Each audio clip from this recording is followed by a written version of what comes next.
Mesdames et messieurs, bonsoir et bienvenue sur ce Facebook Live avec quelques minutes de retard.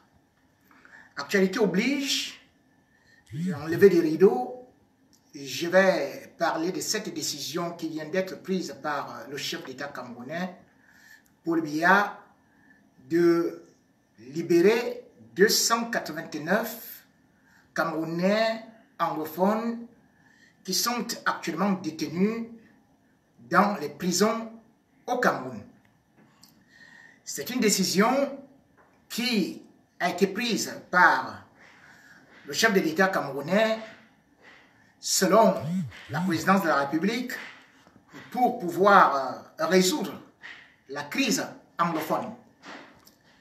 C'est de gaieté de cœur que nous pouvons accueillir cette décision parce que ce soit des personnalités comme le cardinal Toumi, que ce soit des hommes politiques comme Maître Akeremouna ou Maurice Kamto, que ce soit des hommes qui ont un œil réfractaire à la guerre et qui dès le départ avaient dit non à la guerre, tels que l'Aziz Ncharé, ou même moi, nous avons dit on ne peut jamais résoudre cette guerre.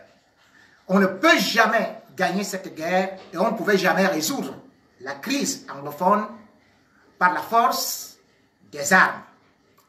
Mais malheureusement, les faucons du régime, assoiffés de sang, toujours dans leur rôle de zombies, nous ont fait croire que l'armée camerounaise pouvait remporter cette guerre et devait écraser les anglophones comme des rats, et que l'État, le gouvernement, ne pouvait pas discuter avec ce qu'il qualifiait de terroristes.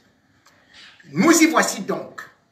Cette crise qui a commencé en 2016, qui ne demandait que le dialogue, la négociation, se termine ou se poursuit dans des rivières de sang, dans des océans de sang.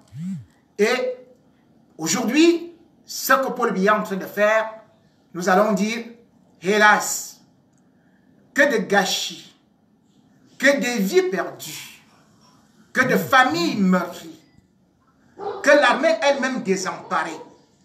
À quel niveau sommes-nous lorsqu'on essaie de faire le bilan de cette guerre qui n'a donc pas été gagnée et qui s'achève presque en queue de poisson, mais qui n'est pas encore terminée parce qu'il ne suffit pas d'un décret pour terminer cette guerre. Mais le bilan provisoire que nous pouvons établir ce soir, c'est quoi? Non seulement il y a eu 700 morts et plus, plusieurs villages qui ont été incendiés, brûlés, des corps qui jusqu'à présent restent totalement perdus, des familles décimées, 350 000 réfugiés au Nigeria, près de 400 000 sur le territoire camerounais et beaucoup de familles actuellement réfugiées dans les buissons. Et quand on regarde sur le plan économique, c'est un chaos total parce que cela a constitué une véritable hémorragie sur les fonds publics et dans les caisses de l'État, puisque lorsqu'on regarde seulement le rapport du GICAM, c'est-à-dire que le groupement interpatronal du Cameroun, qui date de juillet 2018, on se rend compte que l'État du Cameroun a déjà perdu dans cette guerre 289 milliards. Et au niveau des emplois, 6 434 emplois perdus. Là, c'est les chiffres de juillet. Sans pour autant oublier qu'il y a 8 000 autres emplois qui, selon le GICAM, seraient totalement menacés. Toutes les structures qui pouvaient constituer le poumon économique de ces deux régions sont totalement au point mort bas, annihilées, détruites. Quand on regarde par exemple que la région du nord-ouest produit par exemple 70% du café arabica et qu'aujourd'hui elle a perdu à peu près 43 000 tonnes, donc 52 milliards, c'est énorme. Quand on se rend compte que par exemple dans le sud-ouest, la production nationale du cacao, rien que le sud-ouest, à 45%. Or, les populations ont abandonné leurs plantations et le Cameroun va beaucoup encore saigner pour pouvoir revenir à cette culture qui pouvait vivre des populations. Sans pour autant oublier la CDC. La CDC, sur 29 sites, on se rend compte que 10 ont totalement fermé. 12 fonctionnent partiellement. Ce qui veut dire que sur les 29, comme je disais, à peu près 7 sites seulement fonctionnent. C'est une catastrophe. Que ce soit la production d'huile de palme ou encore beaucoup d'autres choses, c'est pour vous dire que tout ça aujourd'hui est presque mort. Et pour que ces régions puissent vivre, il faut un véritable plan Marshall, ce qui signifie que l'État du Cameroun doit faire un effort hors norme pour pouvoir reconstruire, pour pouvoir réhabiliter des populations et pour pouvoir faire que les choses reviennent à l'ordre. Où est-ce que Paul Biya va trouver cet argent? Voilà la grande interrogation lorsqu'on sait aujourd'hui que les caisses de l'État du Cameroun sont totalement vides et que le budget qui vient d'être voté à l'Assemblée à 4 850, à 4 000 milliards ne peut pas résoudre cette crise parce que ça n'a pas été prévu. Or, il a créé un comité de désarmement, de réhabilitation et tout ce qu'on peut bien entendre. Mais comment est-ce qu'il va procéder? Puisqu'il faudrait certainement qu'il y ait d'abord ce qu'on va appeler un dialogue, ce qui va appeler aussi un campement, qu'on puisse regrouper ces gens qui sont dans les régions du nord-ouest et du sud-ouest, qui ont pris des armes et qui doivent être certainement réintégrés dans l'armée camerounaise ou qui doivent tout au moins être réintégrés dans la société. C'est un travail de longue haleine. Est-ce que Paul Biya va respecter son engagement? Là encore, j'en doute. Puisque en 1993, il y avait déjà la All Anglophone Conference qui était déjà en train de vouloir résoudre ce qui était déjà donné comme une véritable crise, une véritable bombe. Or, qu'est-ce qui en était sorti de ces résolutions? Qu'il fallait retourner au fédéralisme à 2 États. Biya avait fait semblant d'accepter, mais il ne l'a jamais appliqué. En 1995, c'était la même chose. Donc 5000 personnes se réunissent quand même. Et Biya fait semblant d'accepter, et puis il ne fait rien. Si Biya aujourd'hui accepte de libérer les anglophones, ce n'est pas de gaieté de cœur qu'il le fait. C'est sur injonction des puissances occidentales. En effet, depuis un certain temps, les sénateurs américains, particulièrement 10, ont commencé à faire le lobbying. Et ça a commencé à prendre une grande envergure en demandant aux États-Unis d'intervenir militairement au Cameroun. Et Donald Trump, qui avait déjà aussi agi pour que Paul Biya ne soit pas à Paris pour le sommet de la paix, a activé encore et a donné un avertissement à Macron, lui demandant qu'il devait amener totalement Paul Biya au dialogue, sinon ce serait une intervention armée. Raison pour laquelle, il y a quelques jours, vous avez pu constater que l'ambassadeur de la France au Cameroun s'est déplacé pour aller à étudier au palais présidentiel pour dire à Paul Biya, il n'y a plus d'autre issue pour ce conflit, ou vous négociez, ou ce sera une intervention militaire. C'est donc face à la force que M. Paul Biya, sachant que son régime était en danger et qu'il devait être délogé, c'est donc précipitamment qu'il a pris cette mesure en demandant qu'on puisse libérer ces anglophones. 289. Nous osons espérer que Michel Diamton, le journaliste qui a eu à défendre cette cause et qui était devenu l'ennemi de la République et qui se trouve actuellement à la prison centrale de Kondengui, va aussi bénéficier de cette mesure. Nous osons croire que le ministre de la Défense pourra libérer tous les anglophones sans pour autant mettre le frein à main comme c'est toujours l'habitude, chaque fois qu'il se trouve au pied du mur, on libère une petite vague et après, on fait encore marche arrière en faisant le chantage. Les engagements de Paul Biya sont très difficiles à tenir, comme le disait peut-être déjà, comment on l'appelait, Alexandre Dumas fils, qui disait que les promesses des dictateurs sont comme des anguilles, difficiles de les tenir. Donc pour l'instant, nous accordons le bénéfice du doute à M. Biya pour qu'il puisse, enfin, même si ça fait tard, même s'il a gâché autant de vies humaines, mais qu'il reconnaisse qu'il a pris un mauvais chemin.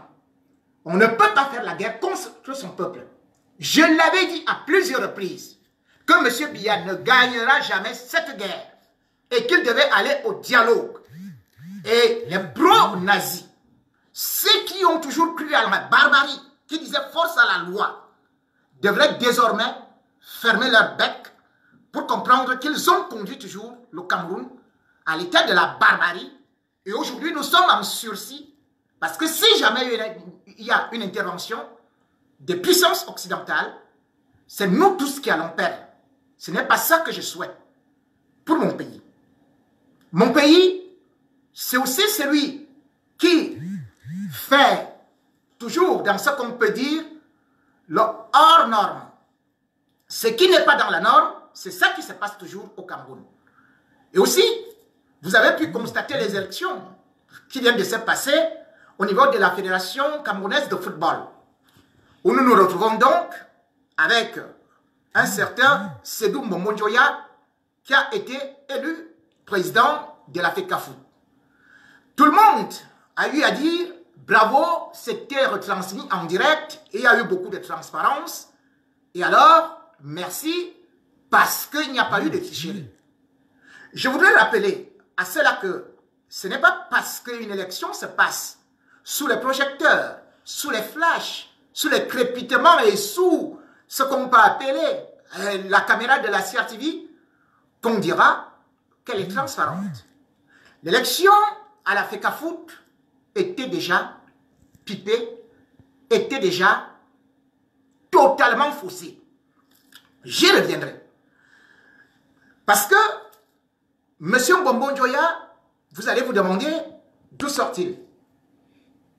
Moi également, je me pose cette question, sauf que je vais vous relater celui qui se présente aujourd'hui comme le constructeur, comme celui qui va balayer la maison de la FECAFOOT, comme le renouveau du football camerounais. Et pourtant, c'est un vieil habit rafistolé partout, qui a mangé dans toutes les marmites. Et c'est pour cela que, avant d'arriver sur lui, je vais vous décrire certains qui étaient dans cette élection, qui n'a pas été une élection, mais qui a tout simplement confirmé que le Cameroun est un pays de la grande corruption et du marchandage. Vous allez voir que parmi les candidats, il y a eu certains noms que vous ne connaissiez pas beaucoup dans le milieu du football, comme Mungé Nyamsi. Mungé Nyamsi est un douanier. Rien à voir avec le football. De l'histoire du Cameroun, on ne sait même pas s'il est déjà parti voir un match de football. Il est reconnu dans la douane comme ayant beaucoup d'argent dans des compromissions et dans ses façons de mettre toujours la main dans le cambouis de la corruption. Parce que nous savons ce que c'est que la douane au Cameroun. Et qu'est-ce qu'il a fait? Il a bien voulu aller aux côtés d'Yabassi au niveau des élections départementales avec un gros sac d'argent. Et c'est là-bas que, première chose, il a un peu échoué parce que, avec son sac d'argent, il n'a pas eu, parce qu'on ne le connaissait pas, cette cote qui pouvait permettre qu'il vienne à se présenter. Mais, qu'est-ce qu'il a fait? Il fallait les parrains. Et pour les parrains, c'est-à-dire le parrainage de l'élection à la FECAFOOT, M.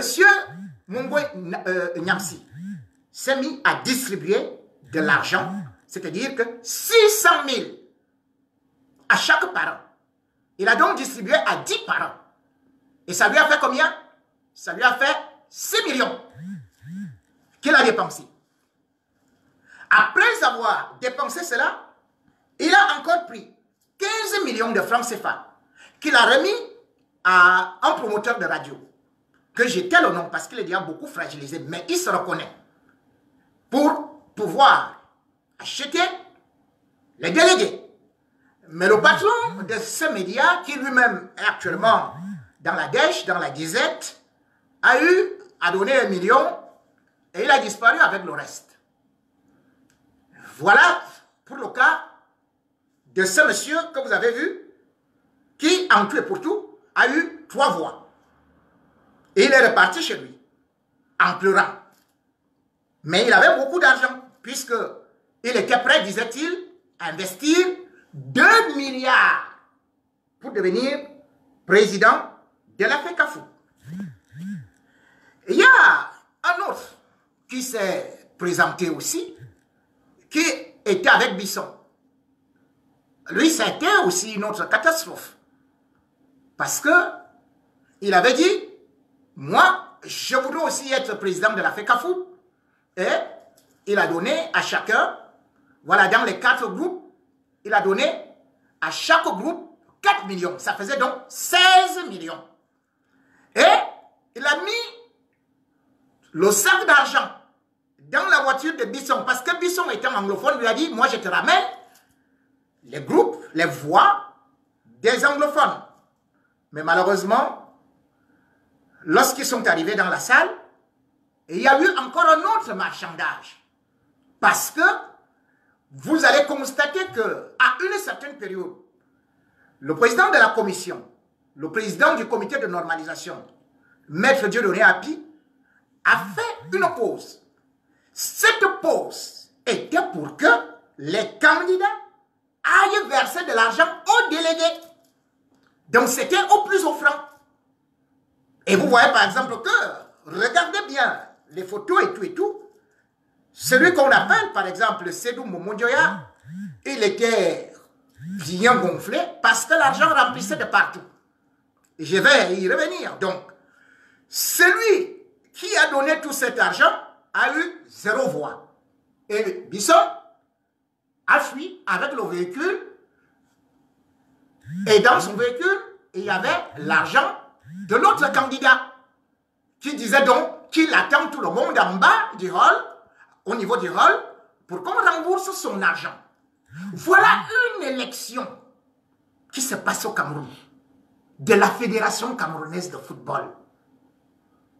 Une élection où M. Sédou Momondjoya, la veille, a reçu de la part de Samuel Eto'o, quelqu'un, un envoyé spécial, dont j'ai le nom pour l'instant, qui lui a remis 71 millions à la veille de l'élection, chez lui dans son domicile, sans pour autant oublier ce qui devait arriver après. Et M. Sédou Momondjoya, qui aujourd'hui est donc président, nous allons donc parler de son parcours, de celui qui va apporter au football camerounais toutes ces lumières, de celui que M. Owona Grégoire, président du comité olympique, vice-président, a déclaré officiellement « Je le soutiens personnellement parce que c'est mon camarade et qu'il a le mérite et de l'expérience. » Déjà, M. Grégoire Owona, lui qui est ministre du Travail, lui qui est vice-président du comité olympique et qui devrait être comme la balance, qui devrait être dans la neutralité et qui devrait imposer l'équité, commence à supporter un candidat à la veille de l'élection. Donc imaginez un juge qui a déjà commencé à supporter, à donner le vote à quelqu'un. Mais tout est faussé. Donc, M. Grégoire Owona a toujours fonctionné comme ça. dans le faux, le trucage, les manipulations de bas étage. Et c'est honteux pour cette personnalité qui se retrouve toujours dans des très mauvais coups. Quand je regarde les conditions dans lesquelles M. Mombo Njoya Sedou a été élu, on dirait il a battu tout le monde puisqu'il a eu 46 voix sur les 66 délégués. Mais sauf que quand on achète, dans un pays où on achète, dans un pays où on ne choisit pas la méritocratie, dans un pays où on ne choisit pas les gens ayant une probité morale, dans un pays où on ne choisit pas les gens ayant une certaine expérience en la matière, mais seulement l'expérience dans les malversations, le faux et l'usage du faux. Il faut se dire que Sedou Mbombo Njoya était le vice-président de Iya Mohamed, l'ancien président de la FECAFOOT, qui se retrouve à la prison centrale de Kondengui, qui a été jugé par le tribunal criminel spécial, condamné en 2015 pour détournement de 11 milliards, et qui a été confirmé par la cour,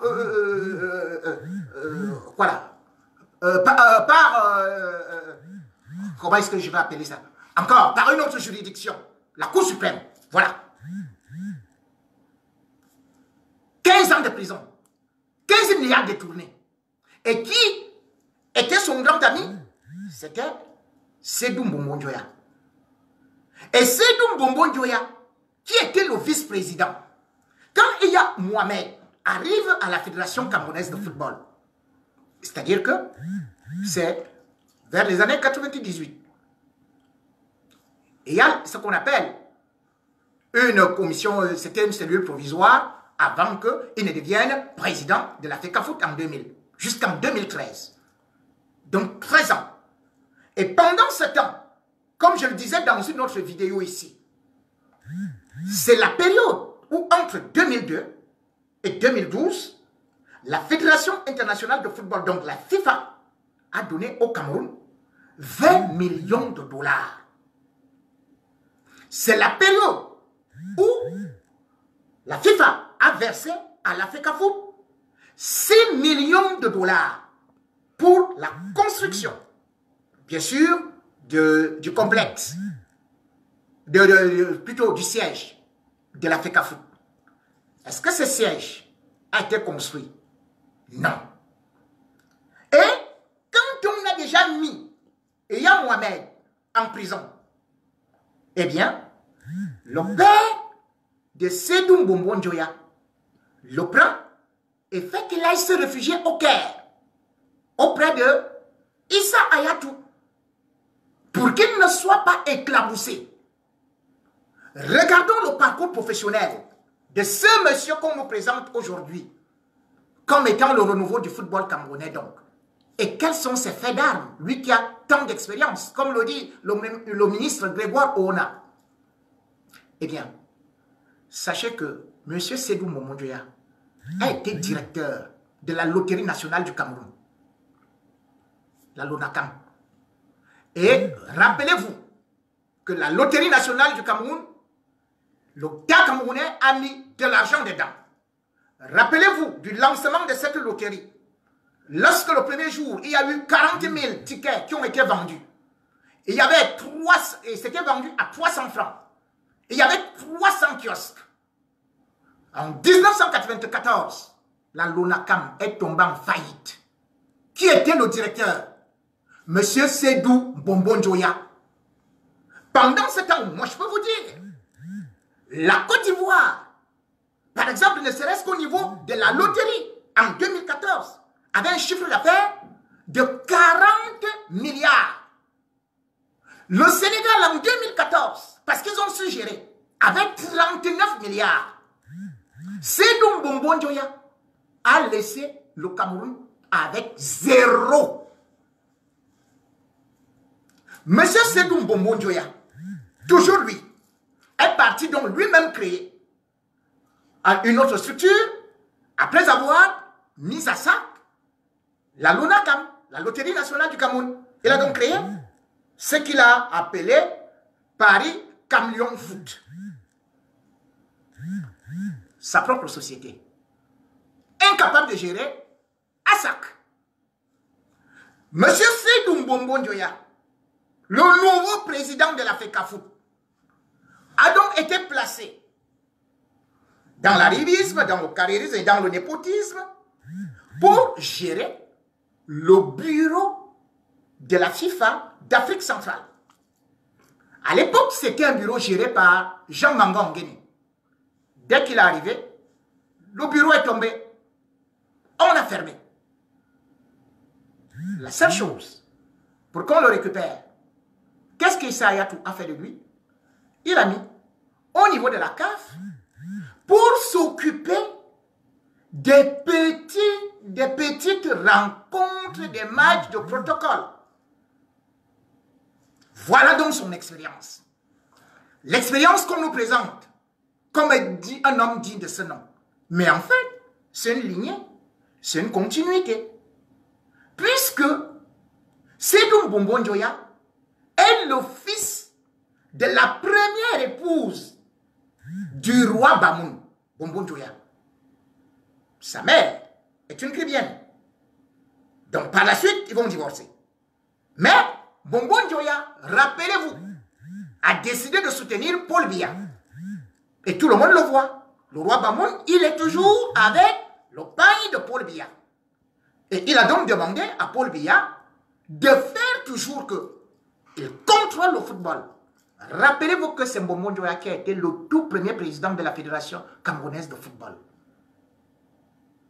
Et Mbombo Ndoya, c'est lui aussi qui est devenu ministre des Sports. Donc, généralement, c'était géré en vase clos. Ministère des Sports, plus Fédération camerounaise de football. Où en sommes-nous allés? Lorsqu'il y a donc la normalisation qui arrive, Mbombo Ndoya décide qu'il veut de nouveau replacer, refourguer son fils. Seydou Mbombo Ndoya. Et comment est-ce que ça va se passer? Eh bien, dans des couloirs politiques avec les Grégoire Ouna, avec le secrétariat général de la présidence et avec Samuel Eto'o. Et c'est là où j'en viens. Et qu'est-ce que Samuel Eto'o va faire? Premier exemple, Samuel Eto'o sera adopté là-bas au palais. Et je vous rappelle aussi, vous pouvez vérifier, même sur certaines photos que je pourrais publier, Samuel Eto'o, lors de son mariage avec Georgette, qui était son témoin? C'était Mbombo Ndoya qui s'est déplacé pour aller là-bas. Donc, tout était déjà organisé avant. Et c'est pour ça que Samuel Eto'o va dire, justement, à Ben Joseph Antoine, de ne pas se présenter comme candidat à la FECAFOOT. Pourquoi? Parce qu'ils voulaient déjà positionner leur plan, leur pion. Et ces pions, c'est pourquoi? C'est parce que c'est une vraie mare de requin. C'est une source d'argent incroyable où tout un chacun vient manger, puiser, s'en aller. Il n'y a pas de bienfaiteur à la FECAFOOT. Et c'est pour cela qu'ils ne vont jamais laisser quelqu'un ayant une probité morale gérer cette structure. C'est les mêmes gens du RDPC, c'est les mêmes brigands qui vont continuer. Je vous rappelle qu'à la veille de l'élection à la FECAFOOT, qu'est-ce qui s'est passé? C'était l'Assemblée générale extraordinaire qui s'est tenue. Et de cette Assemblée générale extraordinaire, on va sortir les comptes de l'époque Tombi Aroko. C'est-à-dire que on va sortir les comptes seulement de la période allant du 1er janvier 2017 à septembre 2017. Et vous connaissez combien est-ce que les experts comptables vont trouver? Que Tombi Aroko et son gang, ils ont dépensé 7 milliards dont les comptes n'ont pas été validés à la veille. Et les experts comptables ont commencé à dire, au coup d'œil, ils ne sont même pas encore allés dans des recherches. Ils se sont rendus compte que il y avait les factures. Il y avait un trou sans facture, c'est-à-dire que des dépenses sans justificatif de plus d'1,5 milliard. Plus d'1,5 milliard. Vous en rendez-vous compte? Entre le 1er janvier 2017 et septembre 2017. Quelle gabegie! Et, voyant cela, ils n'ont pas validé les comptes. Ce qui signifie que le nouveau président de la FECAFOOT qui devait venir, devait saisir le procureur de la République pour qu'on poursuive Tombi Aroko. Or, je vous rappelle que Tombi Aroko a travaillé avec Sédou Mbomo Njoya, puisque quand Eya Mohamed est président de la FECAFOOT, c'est Tombi Aroko qui est secrétaire général. Et c'est Sédou Mbomo Njoya qui est vice-président. Le même gang. Et à l'époque, donc, tous, ils avaient une seule méthode. Lorsque vous regardez les comptes de Tombi Aroko, on se rend compte justement que Tombi Aroko, il utilisait la FECAFOOT comme une banque. Près de 20 millions. On ne sait pas quand est-ce qu'on va rembourser. Hein? Une fédération qui fait des prêts aux gens. Et ensuite, il écrit sur un bout de papier jaune, volant comme ça, décaisser 30 millions à tel, décaisser telle somme à tel autre. Tombi Aroko. Et voilà donc comment est-ce que la FECAFOOT était gérée. Par la suite, il va rompre le contrat avec Ben Modo pour rappeler qui? Son propre frère, à qui il donne des marchés. Donc, la FECAFOOT aujourd'hui, qui se retrouve entre les mains de Sédou Mbomo Njoya, se retrouve effectivement dans les mains de Tombi Aroko, se retrouve dans les mains de Eya Mohamed, se retrouve dans les mains de tous les gangsters qui sont en train de miner, de ruiner le football camerounais depuis des siècles et des siècles. Il n'y a pas un renouveau. Il n'y aura pas de justice. Il n'y aura pas de transparence. On vous a montré. Vous avez tout simplement regardé la CRTV. Mais vous n'avez pas su ce qui se passait derrière. Puisqu'aujourd'hui, le football camerounais est pris, comme j'ai dit, dans une même secte. D'un côté, vous avez les gens qui sont là depuis très longtemps, et de l'autre, vous avez Samuel Eto'o, qui lui aussi a décidé de phagocyter le football camerounais. Et c'est là le véritable problème. C'est-à-dire qu'un footballeur qui est encore actif se retrouve totalement dans tous les circuits politiques et dans toutes les décisions. On n'a jamais vu ça quelque part. Donc c'est lui qui a financé, c'est lui qui a dit ceci, c'est lui, comme d'ailleurs, c'est inadmissible que regardez la sélection nationale du Cameroun. On avait lancé un appel à candidature pour le sélectionneur. Il y avait 70 candidats. On ne les a pas pris. Et tout s'en va en Russie. Il rencontre des gars qu'il connaît comme ça. Les Clarence Seedorf, les Kluivert. Bon, il dit, bon, ok, je vous amène au Cameroun. Et c'est comme ça qu'eux, ils deviennent les sélectionneurs. Qu'est-ce que Clarence Seedorf avait déjà fait pour le football africain? Quel rapport avait-il avec le Cameroun? Est-ce qu'il n'y avait pas les anciens footballeurs camerounais qui pouvaient devenir entraîneurs au Cameroun? Et après, il prend Boumson, qui a refusé de jouer pour le Cameroun, qui a joué pour la France. Il le met directement dans le staff technique. Lui qui n'a aucune expérience. Il prend son ami Tchatobil, il le place aussi. équipe nationale. Et on vous dit que nous avons des gens comme Joseph-Antoine Bell, Thomas Kono. Nous avons Mboma, intellectuellement assis et qui ont des diplômes d'entraîneur, qui ont tout fait pour ce pays-là, qui n'ont pas de place, mais on prend bon sang, qui a refusé de jouer pour le Cameroun. Et tout le place. Voilà la République des Tours. Puis il faut se taper la poitrine. Il gère la fédération via un pantin. Il gère la sélection nationale via d'autres pantins. Et c'est avec ça que vous voulez que les gens se taisent. Qu'on ne dise pas que non. Ça ne peut pas continuer comme ça. Dans tous les pays au monde, les anciens footballeurs ont une part dans la gestion. Mais qu'on me dise aujourd'hui que le Cameroun qui a produit autant de grands footballeurs qui sont partis se former, se recycler, mais qui n'aient aucun mot à dire, ni dans la sélection, ni dans la fédération. Regardez la fédération camerounaise de football. Regardez, ils ont sorti quoi? Le bureau exécutif. Dans le bureau exécutif, premier vice-président, deuxième président, troisième vice-président.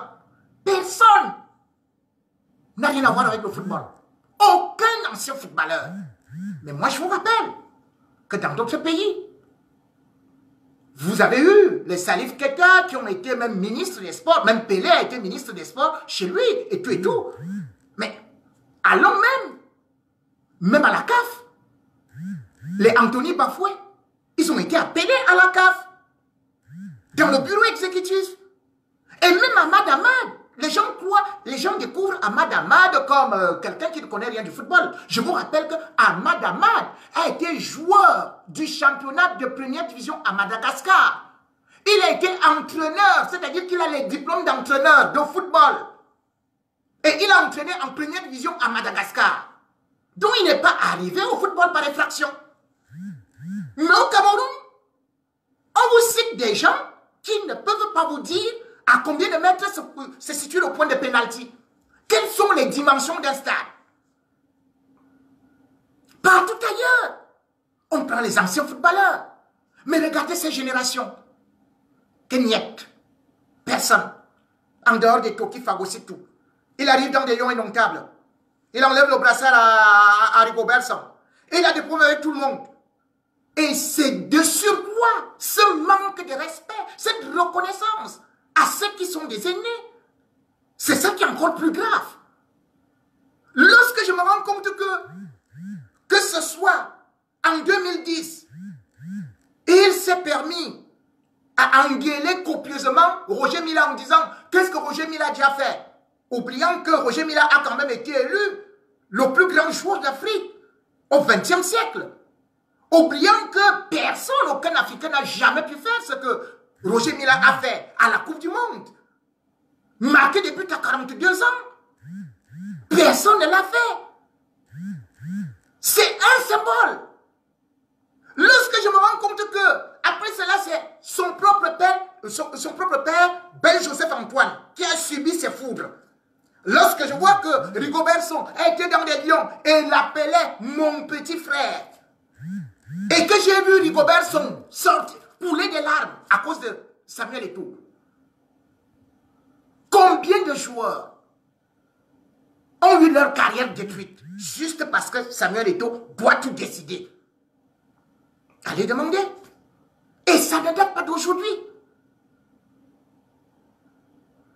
Vous allez voir des gens comme Mayonze à l'époque. Mayonze, il est au stade, il joue avec Eto'o, et c'est Eto'o qui fait signe à l'entraîneur que changez Mayonze contre la Côte d'Ivoire. Et c'est Mayonze qui marque. Juste parce que il fallait que ce soit Achille Webo qui joue. Problème avec tel coéquipier, problème avec tel autre. Mais attendez. Et après, on vous dit que c'est lui maintenant qui doit gérer le football camerounais. S'il était humble, s'il pouvait être conciliant, et s'il n'était plus en activité, on l'aurait accepté. Mais c'est un joueur en activité. Cela ne s'est jamais passé quelque part. Aujourd'hui, Samuel Eto'o représente la division du Cameroun. D'un côté, les sardinards, de l'autre côté, les tontinards. Alors que c'est le football qui unit. D'un côté, ceux qui gagnent, d'un côté, ceux qui perdent. D'un côté, les grands, ceux qui applaudissent le régime, et d'un côté, ceux qui sont méprisés par le régime. Alors qu'il devrait être un point d'union. Quand nous parlons comme ça, oh non, c'est parce que vraiment tout le monde est jaloux de Samuel Eto'o. Mais attendez, Samuel Eto'o, allez, avec Richcard, son entraîneur, ça n'a pas marché, il engueule. Avec Mourinho, il engueule. Avec Pep Guardiola, il engueule. Mais finalement, il n'a pas engueulé qui? Donc, à une certaine période, vous n'allez pas dire que le monde entier est mauvais et c'est Samuel Eto'o qui est bon. Pourquoi est-ce que Didier Drogba n'a pas les mêmes problèmes? Parce que Didier Drogba n'est pas riche. Je vais vous rappeler une chose. Didier Drogba, selon le classement Forbes, il vaut plus de 50 milliards 389 millions. Et regardez comment est-ce que Didier Drogba fait dans son pays. Il n'encombre personne. Bien au contraire, lorsqu'il y a eu la guerre en Côte d'Ivoire, entre les pro-Gbagbo et les pro-Ouattara, Didier Drogba a été un point d'union. Il n'a jamais dit votez pour tel autre. Non. Il a été l'agent de l'unification. Et vous voulez me dire, Didier Drogba, il ne fait rien pour le football? Je vous rappelle, Didier Drogba, que ce soit sur le plan social, Didier Drogba a construit son hôpital pour tous les Ivoiriens. 50 000 personnes, patients, y passent par année. Hôpital, mère et enfant. C'est sur 15 hectares. Avec tous les grands appareils du monde. Didier Drogba.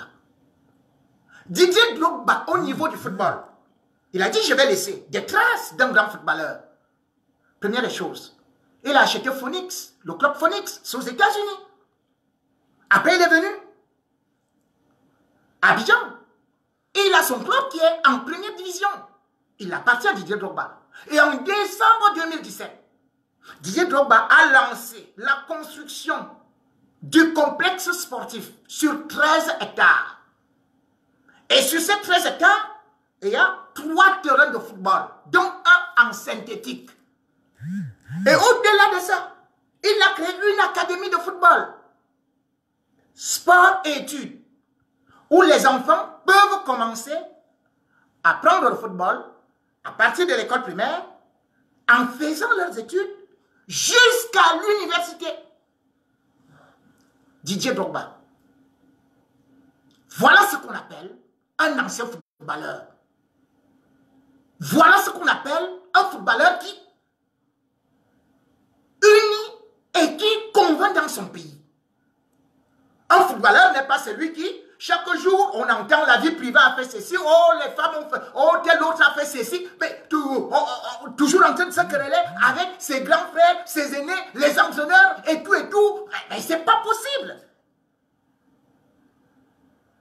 C'est pour ça que j'ai dit, nous devons dire à ceux qui croient qu'ils ont beaucoup d'argent et que c'est pour cela qu'ils doivent imposer qui ils veulent dans le football, que ça ne marchera jamais. Le football camerounais n'a jamais marché avec cette façon de positionner des gens, de régenter des gens et d'utiliser des pions. Non, c'est pas possible. C'est pas possible. Et c'est pour ça que je vais dire à ceux qui sont des anciens footballeurs, ne vous découragez pas. Continuez à vous battre. Continuez à savoir que vous avez fait beaucoup de choses pour ce pays-là. Ce n'est pas parce que vous n'avez pas de l'argent que chacun va dire que oui, vous partez manger de l'argent auprès de Samuel Eto'o, comme si lui, il était multimilliardaire. Non, attendez. Et que tout ce que lui, il fait, ça a réussi. Mais attendez, qu'est-ce qu'il a fait et qui a réussi? Mais il a fait le centre de formation de Samuel Eto'o, c'est où? C'est fermé. Il a fait la téléphonie, c'est fermé. C'est comme Bonbon Joya, c'est fermé. Il a toujours échoué. C'est plutôt l'équipe qui perd. On me dit que même avec Paul Biya, c'est un perdant, c'est un loser. Il n'a jamais rien fait. Donc si Paul Biya est avec Samuel Eto'o et que c'est son modèle, vous pouvez bien comprendre jusqu'où va l'échec. On nous a dit qu'il devait faire que la CAN soit là. Mais la CAN n'est pas là. Donc on arrête le bruit. Et cette CAN, dans un pays normal, on vous retire une CAN.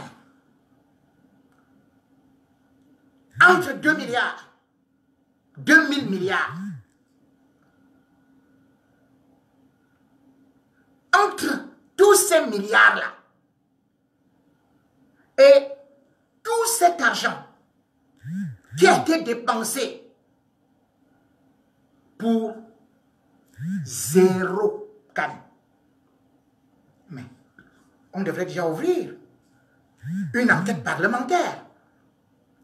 Au lieu d'ouvrir une enquête parlementaire, Joshua aussi court vite pour aller lui aussi dans la mangeoire de la FECAFOOT. Il devient deuxième vice-président. Vice-président au SDF, vice-président à ceci, vice-président partout. Mais Joshua aussi, c'est comment? Et il voulait être président de la République, c'est un temps. Il devrait plutôt demander que ouvrons une enquête parlementaire. Que d'argent vous y est. On attend, tout le monde attend Paul Biya. Et vous croyez que qu'est-ce que Paul Biya va faire? Il ne va rien faire. Il n'a jamais rien fait. Ne vous trompez pas. C'est un gars. Il n'y aura rien. Nous sommes déjà habitués. Vous voulez que je vous donne quelques exemples? Mais attendez. Paul Biya, c'est toujours un scandale, après ça se calme. Il enlève le ministre, il le met à côté, puis il revient avec. La preuve. Aujourd'hui, un chef d'État avec autant de milliards dépensés, il ne parvient pas à prendre la parole, ni à remanier. Et personne ne démissionne. On vous fait comprendre que 690 milliards ont été comme ça là, ça a tourné au niveau de la présidence de la République. Et finalement, les marchés de gré à gré venaient directement de la présidence de la République. Parce que quand on parle de Ngongo, tout ce que Ngongo, le secrétaire général de la présidence de la République, signe dans des marchés de gré à gré, parce qu'il y a les 51 marchés, et sur les 51 marchés, il y a 41 qui sont passés de gré à gré. Mais Ngongo signe sur haute instruction du chef de l'État, Paul Biya. Donc c'est Paul Biya qui a donné l'instruction qu'on passe des marchés de gré à gré. Comment on peut passer des marchés de gré à gré? Et les autres ont donc profité pour aussi venir manger, puisque les marchés de gré à gré permettent à Paul Biya, à son gang, de voler. Il ne s'agit pas des gens qui volent sans le consentement de Biya. Ils volent avec le consentement de Biya. Puisque le marché de gré à gré, chaque ministre sait qu'il doit reverser quelque chose dans ce qu'on appelle les caisses noires de l'État. Ces caisses noires sont à la présidence de la République. Et lorsqu'on essaie de regarder, on cite des noms, mais il y a un qu'on ne cite presque jamais. Et pourtant, c'est un grand voyou. Celui qu'on appelle Nganou Djomessi. Nganou, vous vous rendez compte? Le ministre des Travaux publics, pour la construction, de la route qui part du stade Japoma jusqu'au pont de la Dibamba, vous qui êtes à Douala, essayez d'évaluer, c'est 4 km. Le ministre Nganou, il facture cela. Lui-même, il crée sa propre société. Ou Komar. C'est comme ça qu'il appelle ça. Une société qui n'a jamais conçu une route. Et il donne à cette société 8 milliards pour 4 km de route. Pour l'agrandissement de la pénétrante est de Douala, le ministre Nganou, pour à peu près 9 km et demi de route, 10 km, eh bien, il sollicite l'autre bandit qui est au niveau des marchés, ministre des marchés publics, pour un marché de gré à gré. 10 km de route à 42 milliards, plus 2 milliards, 42 milliards, plus 2 milliards. Donc, cadeau. 44 milliards pour moins de 10 km de route. Sans oublier que ce même Nganou avait déjà eu à commettre des gaffes sur la route Yaoundé-Douala. Souvenez-vous qu'à une certaine période, il y a eu éboulement. Et on a dit qu'il fallait remplacer les bus. Or, les bus sur l'axe Yaoundé-Douala, quand on les compte, c'est 369. Nganou a mis que c'est 409. Non, c'est 365 bus qui ont été mis par Aïdjo. Le ministre Nganou, lui, il fait son bilan, son total, il met que c'est 409. Et vous connaissez combien il a facturé ça? 200 milliards. Le ministre Nganou décide d'acheter les galops. 28. Il facture ça à 11 milliards et demi. Sans oublier l'argent qui est parti pour son propre village. C'est-à-dire que la route qui part de Yaoundé à Bafoussam, il a pris combien? 145 milliards. Nganou, Ibou, voyou, filou. Et c'est pour cela que je vais dire aux autres activistes et ceux qui dénoncent qu'il ne s'agit pas seulement de petits qui volent. Quand un Bamileke vole, il faut aussi jouer le même tam-tam. Comme je le fais, quand un petit vole, je le dénonce. Or, depuis qu'un Nganou vole, où êtes-vous? Et ça, je n'aime pas. Parce qu'il faut que nous soyons en train de construire un Cameroun juste. Et non un Cameroun où chacun défend le sien, pourvu qu'il vole et qu'il ramène à la maison ou bien qu'il ramène dans sa région. Nganou est un brigand qui doit être aussi dénoncé comme tout cela que je dénonce, que ce soit les femmes Ndongo et consorts qui sont des gangsters de la République. Et lorsque vous vous rendez compte que je ne vais pas me baser sur des stades, parce qu'on vous dit le stade Paul Biya, stade Paul Biya, 100 mètres. C'est-à-dire que pour accéder à la tribune présidentielle, 100 mètres, on vous dit qu'on appelle une entreprise française, on appelle aussi telle autre entreprise. Après, on leur verse 4 milliards pour 100 mètres. Dans quel pays sommes-nous? Aimons-nous notre pays? Et pourquoi Paul Biya ne sévit pas? Parce qu'il laisse tout faire. Parce que c'est lui qui a organisé cela. Vous croyez que si un chef d'État est contre ça, ça pourrait se faire? À peine nous sommes en train de parler de ça. La Banque mondiale sort des chiffres. La Banque mondiale dit qu'en 2017, le Cameroun a utilisé 2000 milliards pour les frais de carburant, les primes, et les séminaires. La Banque mondiale dit que c'est du jamais vu. Un gaspillage hors norme. Vous vous rendez compte que tout ce que Aïdjo construisait, c'était avec un budget de moins de ça, de moins de 2 000 milliards.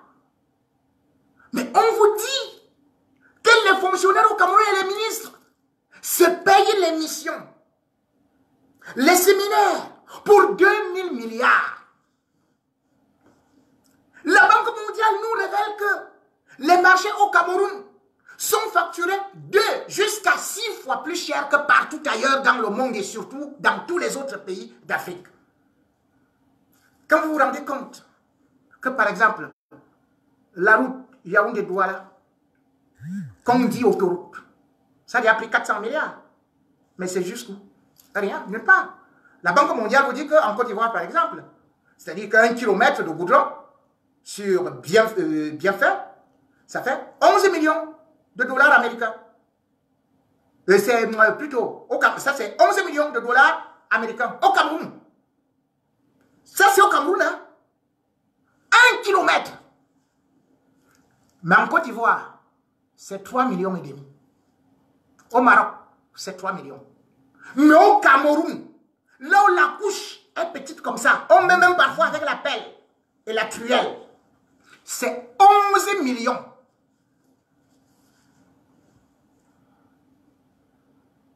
Et comment nous voulons faire ça? On vous fait comprendre que la Banque mondiale, ils sont partis dire à la Banque mondiale que le barrage de Lompanga, ce que c'était 365 milliards. Vous savez jusqu'où on se retrouve actuellement? À plus de 500 milliards. Pendant ce temps, le même barrage en Guinée, c'est 2 milliards. 2 milliards. Au Cameroun, 500 milliards. Le barrage de Membele, ils vous disent que ce sera moins de 400 milliards. Mais attendez. Et c'est déjà jusqu'où? 940 milliards. Ça part comme ça sort. Comment vous pouvez donc vous développer au moment où la Banque mondiale est en train de dire au Cameroun, ralentissez, que vous êtes en train d'aller à la faillite. Vous êtes en train d'aller à la banqueroute. Il y aura... Vous ne pourrez plus payer les fonctionnaires, ni rien. C'est la faillite qui arrive. Mais qu'est-ce qu'on voit? Les mêmes projets qui ont déjà été financés reviennent. Et cette fois-ci, on n'utilise plus la Banque mondiale ou FMI ou bien on va, hier, avant-hier, on prend une banque qu'on appelle la Banque internationale de développement et de quoi, je ne sais pas. Ils vont signer là-bas, encore, pour les mêmes barrages, 165 milliards. Le 7 décembre dernier, ils sont même allés prendre une banque, la Banque arabe de développement.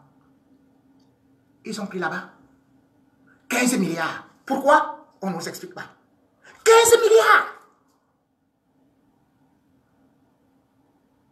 Une semaine avant, on vous dit que voilà les gens qui sont en train de gréver à Camp Post. Pourquoi? Parce qu'on a détourné 15 milliards. Mais au Cameroun, on ne vole que des milliards. Personne ne vole des millions. Que des milliards dans le régime d'IA. Et le pire, c'est que vous vous rendez compte au journal d'hier à 17 h, on entend que le Cameroun vient de signer une convention pour 20 points d'eau. 20 points d'eau potable. Vous connaissez le montant? Avec la Chine, disent que 20 points d'eau, 34 milliards au journal de 17 h hier. Mesdames et messieurs, qu'est-ce qu'un point d'eau? Regardez un forage. Un forage au Cameroun, le plus cher coûte 8 millions. Donc faites 8 millions fois 20. Est-ce que vous obtenez même 1 milliard? 34 milliards. Si c'est un puits avec un mécanisme automatique, un moteur de mécanisation automatique, c'est 3 millions. On vous dit, au Cameroun, 34 milliards. Le même jour, le Sénégal annonce un programme de développement économique local. Et ce programme économique local se chiffre à 19 milliards pour 30 localités. C'est-à-dire qu'il y aura de l'eau, de l'électricité, il y aura des écoles pour 19 milliards. Mais au Cameroun, 20 puits, là où on va boire de l'eau, 20 puits, d'ailleurs, qui ne seront pas construits, c'est 34 milliards. C'est quelle méchanceté ça, ce régime Biya. On endette un pays pour ne rien construire, pour tout détruire. Et dans tout ça, personne ne rend compte. Personne ne va en prison. Quand vous entendez qu'on a mis quelqu'un en prison, sachez que parce que Paul Biya a soupçonné qu'il était en train de vouloir prendre sa place. C'est pour ça que vous voyez les Jean-Marie Atang-Mbara en prison. Ce que les Jean-Marie Atang-Mbara, les Olanguena et consorts ont pris, je ne dis pas qu'ils sont des saints, ça ne représente rien du tout par rapport à ce que les femmes Ndongo et consorts prennent chaque jour. Vous avez vu Femme Ndongo, il était là calmement. Qu'est-ce que Paul Biya a fait? On vous dit que 500 000 ordinateurs vont arriver au Cameroun pour 75 milliards. Femme Ndongo a présenté combien? 40 000. Au lieu de 500 000. L'affaire est terminée. Et on vous dit que pour faire venir ça, il fallait encore ajouter 200 millions. Mais Femme Ndongo est là, en toute inquiétude, tant qu'il commence, tant qu'il continue à chanter des louanges pour Paul Biya, il n'ira jamais en prison. Comme les Djoumessi comme ça, ils ne peuvent pas aller.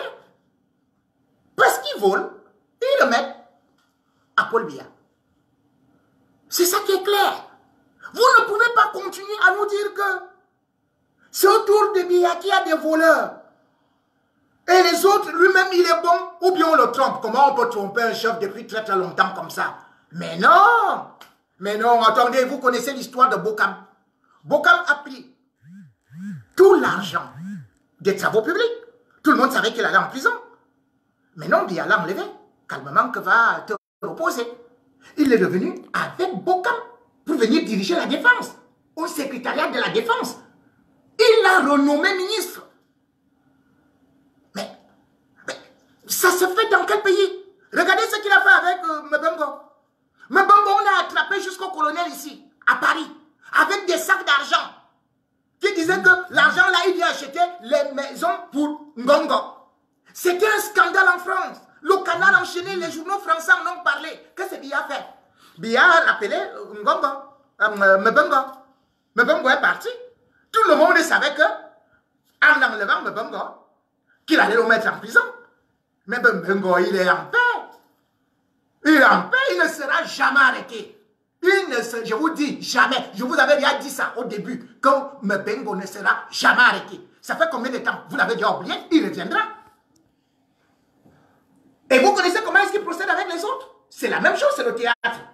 Le 1er janvier 2015, on entend que oui, c'est le ministre Lazare et Simi Meigny qui a entendu par le tribunal criminel spécial. Après, le 2 octobre, on nous dit qu'il est impliqué dans un détournement de 9 milliards de francs. C'est pas 9 milliards. Mais le 2 octobre, on le relève. Paul Biya le relève, tout le monde applaudit. On dit il va en prison. Mais vous connaissez l'acrobatie que Paul Biya a fait? Eh bien, on dit, on va le convoquer et tout et tout. Et il dit, Oga, va te coucher à l'hôpital central. Le ministre Lazare et Simi Meigny va à l'hôpital central se coucher. On met quelques petits policiers là. Il mange super bien, comme un roi. Il boit. Quelqu'un qui est malade, hein? Un ministre malade. Il boit. Et en décembre, Paul Biya prend son stylo, signe son évacuation sanitaire. Un ministre qui est accusé de vol, Paul Biya lui demande de prendre l'avion.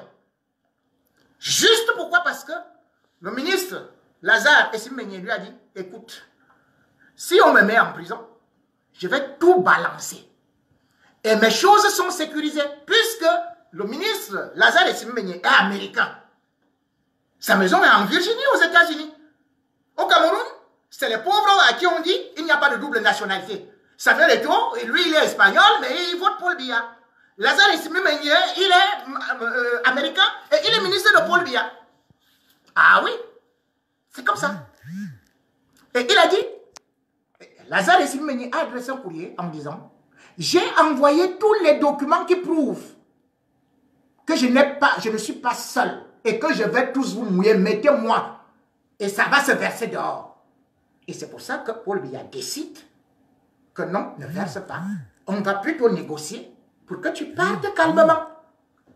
Lazare Esimbenye part dans un avion où on met, tenez-vous tranquille, le cristal avec les serveuses, le champagne cristal, pour le ministre en évacuation sanitaire, en octobre 2015, en décembre 2015, après avoir été relevé le 2 octobre. Il arrive en Virginie, il est parti directement chez lui, il est parti faire un bon petit check-up. Il est actuellement là, aux États-Unis, chez lui en Virginie. Il se la coule douce. Tout comme Messi, qui était le directeur général de la société camerounaise des banques, la SCB, en 92. Mais il est parti aux États-Unis en révélant le gros scandale. Il a dit, mais attendez, vous allez me dire que moi j'ai volé quoi?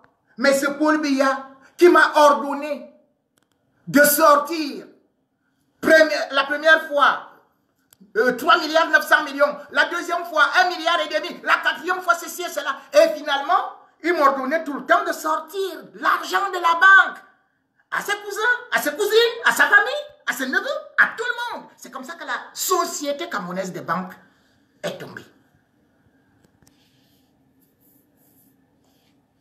Et vous allez donc dire que c'est les autres qui sont des bandits et que Paul Biya n'est pas au courant. Mais attendez, on a quand même lu Canard enchaîné ici qui nous a dit combien de biens Paul Biya avait. Il s'est même retrouvé dans les scandales des Panama Papers, où il y avait un nom de Paul Biya qui subitement a disparu après 2 mois. Pourquoi est-ce qu'il ne déclare pas ses biens? Alors que l'article 66 de notre constitution demande qu'on déclare les biens. Donc, Camerounaise, Camerounais, si vous vous attendez à un remaniement, à que Paul Biya donne un coup de pied dans la fourmilière, vous mentez, c'est le chef bandit. Il n'a peut rien. Parce que lui, il protège son pouvoir et parce qu'il laisse les autres ruiner notre pays. Le Cameroun est à terre. Et ils ne font que l'endetter. Vous allez payer ça pour des générations et des générations. Nous allons payer ça pour des siècles et des siècles. Parce qu'aujourd'hui, qu'est-ce que le Cameroun a encore? Toutes les matières premières ont été vendues. Toutes nos ressources ont été vendues. Notre sol est vendu. Mais il ne reste que le palais présidentiel. Et peut-être même qu'il est hypothéqué. Qui vous dit que le palais présidentiel n'est pas hypothéqué? C'est grave. C'est pour ça que je vous amène et je vous convie encore à comprendre que nous qui voulons le changement, ce n'est pas nous qui salissons l'image du pays. Ce pays a été sous le règne de Paul Biya élu 3 fois le pays le plus corrompu du monde. En 1972, lorsque Ahidjo a organisé la CAN, le Cameroun venait à peine d'avoir son autonomie, son indépendance. Mais Amadou Ahidjo dès qu'il avait su que les gens, certains fonctionnaires, avaient juste un peu pris, qu'est-ce qu'il a fait? Il n'avait pas attendu 2 jours. Il a mis 30 fonctionnaires directement en prison et relevé 2 ministres. Nous y voici. On vous parle de 3 000 milliards qui ont été dilapidés dans un pays pauvre et très endetté. Et le chef de l'État est là en train de couper le gâteau d'anniversaire de son épouse. Il ne dit rien. Un pays où on vole 3 000 milliards. Regardez Macron. Il s'est levé. Lorsqu'il y a eu les gilets jaunes et tout. Mais il a dû intervenir. Quel est ce chef d'État qui ne parvient pas à s'adresser au peuple, à expliquer, lui qui avait pris l'engagement de la canne? Quel est ce chef d'État qui nous amène à la banqueroute, que la Banque mondiale est en train de nous dire? Vous êtes en train d'aller direct dans l'abîme, le trou. Et vous continuez à applaudir, comme les gens qui étaient dans le Titanic. Quand le Titanic coulait, ils applaudissaient, oubliant qu'ils étaient en train de mourir. Camerounaises, Camerounais. Nous sommes en train de mourir. Mais nous ne devons pas laisser qu'un individu sénile, un papier vieillot, un tyran nous conduise au harakiri, au suicide collectif.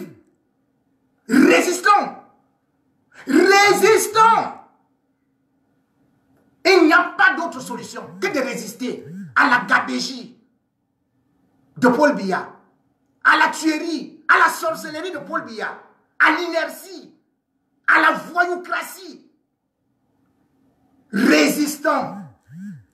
Comme le disait Charles de Gaulle, qui, s'inspirant de Alain, avait déclaré: la résistance est la seule voie qui nous conduit à la liberté. Merci.